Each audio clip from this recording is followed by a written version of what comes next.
Very very welcome to all साथियों। Exam fighter number 1 पे आप सभी का हार्दिक स्वागत है। MP assistant professor exam Madhya Pradesh assistant professor परीक्षा जिसका कि टेंटेटिव डेट से आपका लास्ट वीक ऑफ सितंबर 2023। तो इसके लिए पेपर 1 की क्लासेस एग्जाम फाइटर नंबर 1 पे लगातार जारी है। और पेपर 1 क्या है हमारा Madhya Pradesh GK, MP GK. और एमपी जीके में हम लोग अभी देखने वाले हैं आज मध्य प्रदेश के प्राचीन राजवंश। मध्य प्रदेश में प्राचीन काल में अनेक छोटे छोटे राजवंश हुए थे, उन राजवंशों के बारे में देखेंगे। तो आज हम लोग यहाँ पर टोटल करीब 5 राजवंशों के बारे में देखेंगे। कुछ एग्जाम्पल्स के रूप में आप देखें कारुस वंश, चंद्रवंश, क्षरात वंश, है ना, एक है कार्दमक वंश, फिर मौर्य वंश, जो कि मौर्य वंश तो आप पढ़े ही होंगे मैन हिस्ट्री में। जो हिस्ट्री पढ़ते हैं आप तो मैन हिस्ट्री में मौर्य वंश को पढ़ते ही हैं, चाहे इंडिया के लेवल का हिस्ट्री पढ़े, रीजनल तो रीजनल बिहार का पढ़ें तो आप मौर्य साम्राज्य को पढ़ते ही हैं। तो यहाँ मध्य प्रदेश के इतिहास में भी मौर्य साम्राज्य का कहीं ना कहीं कनेक्शन है। तो हम लोग मौर्य साम्राज्य को भी इसमें उससे जो मध्य प्रदेश वाला जो सेक्शन है उसको हम लोग देख लेंगे यहाँ पे। तो चलिए आज की क्लासेस को स्टार्ट करते हैं। साथियों कहते चलूँ कि ये सब जो वंश है ना, यहाँ से 1 से 2 प्रश्न प्रत्येक से बन सकता है। बस बड़े ही शॉर्ट तरीके से जो प्रश्न बनते हैं और जो प्रश्न आए हैं उन्हीं को आधार बनाते हुए प्रीवियस ईयर जो पूछे गए हैं उन सब चीज़ों को आधार बनाते हुए मैं इन कंटेंट को आपके सामने ला रहा हूँ। बहुत ज़्यादा डीपली नहीं जाना है क्योंकि ये आपका क्या है पेपर 1 जीएस पेपर, ये आपका मेन पेपर नहीं है। ये जीएस है, जीएस में आपको सतही बेसिक नॉलेज चाहिए, ना कि आपको डीपली नॉलेज चाहिए। तो बेसिक नॉलेज चाहिए, तो बेसिक नॉलेज के लिए आपको बहुत ज़्यादा डीप में जाने की ज़रूरत नहीं है। तो हम लोग बेसिक नॉलेज के लिए सभी वंशों के थोड़ा थोड़ा इंट्रो करके हल्का सा देखते हुए आगे बढ़ जाएंगे। सबसे पहले क्या कारुस वंश। कौन सा वंश है क्या कारुस वंश?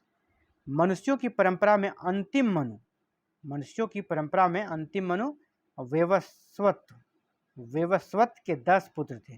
जैसा आपको पता होगा कि मनु हिंदू धर्म में मनु जो कि कहा जाता है कि पहले मनुष्य थे, तो उनके 10 वंशज थे, उनके 10 पुत्र थे। उसी में एक था वेवस्वत। और इसके जो वेवस्वत थे इसमें से पुत्र कारुस के नाम पर इस वंश की स्थापना हुई थी। मनुष्यों की परंपरा में अंतिम मनु कौन थे? वेवस्वत। उसके कितने पुत्र थे? 10 पुत्र थे। 10 पुत्र में से एक पुत्र का नाम क्या था? कारुस। उन्होंने अपने प्रसिद्धि हासिल की, अपना परचम लहराया, इसीलिए उसके पूरे वंश का नाम हो गया कारुस वंश। तो वेवस्वत के 10 पुत्र थे। 10 ऐसी 10 पुत्र में एक पुत्र का नाम था क्या था? कारुस। और कारुस की ख्याति के कारण इस वंश का नाम क्या पड़ गया? कारुस वंश। और कारुस वंश का क्या पूछा जाएगा आप देखिए, ये तो नहीं पूछा जाएगा, आपसे ये पूछा जाएगा कि कारुस वंश जो कि मध्य प्रदेश के प्राचीन काल में था, यह वर्तमान में किस क्षेत्र में उनका विस्तार था? वर्तमान, तो कारुस वंश का विस्तार क्षेत्र जो वर्तमान में, ये पूछा जाएगा, वर्तमान में रीवा नदी के पास था। रीवा नदी के पास कहाँ? बघेलखंड। तो कारुस वंश का वर्तमान में जो मध्य प्रदेश है वहाँ किधर उसका फैलाव था? तो रीवा नदी के पास बघेलखंड क्षेत्र में। इसको आप याद रखिएगा, ये क्वेश्चन बहुत बार आया है और यही आएगा, अगर आएगा तो यही प्रश्न पूछा जाएगा। चलिए अगला वंश है चंद्रवंश। जैसा हम लोगों ने पिछले वंश के बारे में पढ़ा कारुस वंश में कि वेवस्वत जो मनु के पुत्र थे, तो उसी में उसकी एक पुत्री भी थी इला। वेवस्वत की पुत्री इला का विवाह चंद्र से हुआ था, जिसके नाम पर इस वंश का नाम क्या होगा? चंद्रवंश। जैसा आपने पिछले में क्या पढ़ा कि मनुष्यों की परंपरा में अंतिम मनु कौन थे? वेवस्वत। तो वेवस्वत के 10 पुत्र थे। 10 पुत्र में एक पुत्र क्या हो गया? कारुस। अब यहाँ याद रखिएगा, इसी में वेवस्वत का एक पुत्री भी थी, है ना, वेवस्वत का एक पुत्री भी थी और उस पुत्री का नाम था इला। इला ने शादी किससे किया? चंद्र से, इसीलिए उसका जो वंश हो गया वो चंद्र वंश के नाम से प्रसिद्ध हो गया। और इला के कारण इसके साम्राज्य को, चंद्र वंश को, कभी कभी एल साम्राज्य या इला साम्राज्य भी कहा जाता है। कहीं कि आपको इला साम्राज्य भी मिलेगा, तो इला साम्राज्य भी रहेगा, दोनों मतलब एक ही, एल इला या चंद्र वंश एक ही है। अब इसका विस्तार कहाँ है? आपसे पूछा जाएगा विस्तार कहाँ था चंद्रवंश का वर्तमान में। तो चंद्रवंश का वर्तमान में जो विस्तार था मध्य प्रदेश का बुंदेलखंड में था। तो इसको आपको याद रखना है, इसका विस्तार मध्य प्रदेश के बुंदेलखंड में था। आगे हम लोग नेक्स्ट वंश के बारे में पढ़ लेते हैं। नेक्स्ट वंश है क्षारात वंश। मध्य प्रदेश का जो अगला प्राचीन वंश है वो है क्षहरात वंश। तो क्षहरात वंश के जो प्रसिद्ध शासक हुए थे, एक थे नहपान और दूसरा था भूमक। क्षहरात वंश के शासक कौन थे? नहपान और भूमक। नहपान का संघर्ष सातवाहन शासक गौतमीपुत्र सातकर्णी से हुआ था। गौतमीपुत्र सातकर्णी, जो कि आप मेन स्ट्रीम में जो इंडियन हिस्ट्री पढ़ते हैं वहाँ पर गौतमीपुत्र सातकर्णी का नाम मिलता है। तो गौतमीपुत्र सातकर्णी से इस नहपान जो क्षहरात वंश के शासक थे इसका संघर्ष हुआ था। यानी कि ये बहुत इम्पोर्टेंट हो जाता है। नहपान और भूमक ये दोनों किस वंश के शासक थे? क्षहरात वंश। आपसे पूछा जाएगा नहपान किस वंश के शासक थे? तो क्षहरात वंश। भूमक किस वंश के शासक थे? क्षहरात वंश। सातवाहन शासक गौतमीपुत्र सातकर्णी का सामना किससे हुआ था? संघर्ष किससे हुआ? तो क्षहरात वंश के शासक नहपान से। इस तरह के प्रश्नों को घुमाकर पूछा जाएगा। जुगलथुम्बी तथा शिवपुरी से नहपान के सिक्के प्राप्त हुए हैं। ये बहुत इंपॉर्टेंट है, आपसे पूछा जाएगा क्षहरात वंश के सिक्के कहाँ से मिले हैं? जुगलथुम्बी और शिवपुरी से। और क्षहरात वंश के किस शासक के सिक्के मिले हैं? तो वो नहपान के सिक्के मिले थे जुगलथुम्बी और शिवपुरी से। चलिए आगे बढ़ते हैं। अगला है कार्दमक वंश। तो कार्दमक वंश क्या है? मध्य प्रदेश का यह भी एक प्राचीन राजवंश है और इस वंश की जो स्थापना की थी वो की थी यशोमती। कार्दमक वंश की स्थापना की थी यशोमती और चेस्टन। यशोमती और चेस्टन ने मिलकर किस वंश की स्थापना की थी? कार्दमक वंश। इस वंश का जो सबसे प्रसिद्ध शासक था, यानी कार्दमक वंश का जो सबसे प्रसिद्ध शासक था उसका नाम था रुद्रदमन। रुद्रदमन अपनी विद्वता के कारण भी भारतीय इतिहास में भी प्रसिद्ध हैं। आप मेन इंडियन हिस्ट्री को पढ़ेंगे वहाँ भी आपको रुद्रदमन मिलेगा, जो संस्कृत के प्रख्यात विद्वान थे। तो रुद्रदमन का वंश कौन सा था ये पूछा जाएगा आपको। कार्दमक वंश। कार्दमक वंश के संस्थापक कौन थे? चेस्टन और यशोमती। रुद्रदमन ने ही मध्य प्रदेश में सर्वप्रथम तिथि युक्त चांदी के सिक्के चलाए थे। मध्य प्रदेश में सबसे पहली बार तिथि युक्त ना डेट के साथ चांदी के सिक्के किसने चलाए थे? आपका रुद्रदमन ने। तो रुद्रदमन भारतीय इतिहास में बहुत अपना महत्वपूर्ण स्थान रखता है। तो इसके अलावा रुद्रदमन का एक अभिलेख भी है, गिरनार अभिलेख। गिरनार अभिलेख मेन इंडियन हिस्ट्री में भी आप लोग पढ़ेंगे, गिरनार अभिलेख।